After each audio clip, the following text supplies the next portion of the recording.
ആലപ്പുഴയിൽ സ്വകാര്യ ബസും പിക്കപ്പ് വാനും കൂട്ടിയിടിച്ച് 8 പേർക്ക് പരിക്ക്. കൊച്ചിയിലേക്ക് പോവുകയായിരുന്ന ബസും പിക്കപ്പ് വാനും തമ്മിലാണ് കൂട്ടിയിടിച്ച് അപകടമുണ്ടായത്.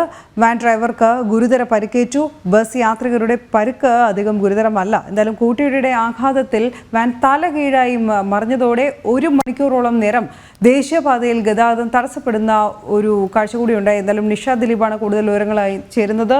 നിഷ, ഈ ഡ്രൈവറുടെ ഇപ്പോഴത്തെ ആരോഗ്യസ്ഥിതി സംബന്ധിച്ച വിവരങ്ങൾ, അതോടൊപ്പം തന്നെ ഈ അപകടം എങ്ങനെയാണ് ഉണ്ടായത്? ആലപ്പുഴയിൽ നിന്നുള്ള വാർത്തയിലേക്കാണ് നമ്മൾ എത്തുന്നത്. അപകട വാർത്തയാണ് അത്. പിക്കപ്പ് വാനും ബസും കൂടെ കൂട്ടിയിടിച്ചാണ് ഈ അപകടം ഉണ്ടായത്. കൊച്ചിയിലേക്ക് പോവുകയായിരുന്നു ബസ്.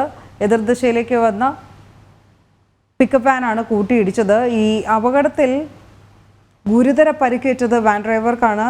ഇപ്പോൾ അദ്ദേഹത്തെ ആശുപത്രിയിൽ പ്രവേശിപ്പിച്ചിരിക്കുകയാണ്. എന്തായാലും ബസ് യാത്രികരുടെ പരിക്ക് ഗുരുതരമല്ല എന്നതാണ് ഏക ആശ്വാസം നൽകുന്നൊരു കാര്യം. ഈ കൂട്ടിയിടിയുടെ ആഘാതത്തിൽ വാൻ തലകീഴായി മറിയുകയും ചെയ്തിരുന്നു. ഇതേ തുടർന്ന് ഇത് ദേശീയപാതയാണ്, അതുകൊണ്ട് തന്നെ 1 മണിക്കൂറോളം ഗതാഗതം തടസ്സപ്പെടുന്ന ഒരു സ്ഥിതി കൂടി ഉണ്ടായി.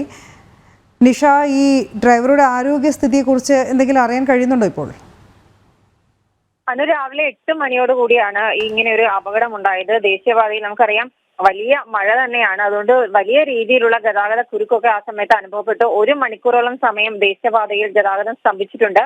ഈ വാനിന്റെ ഡ്രൈവറുടെ പരിക്ക് ഗുരുതരമാണ് എന്നാണ് അറിയാൻ കഴിയുന്നത്.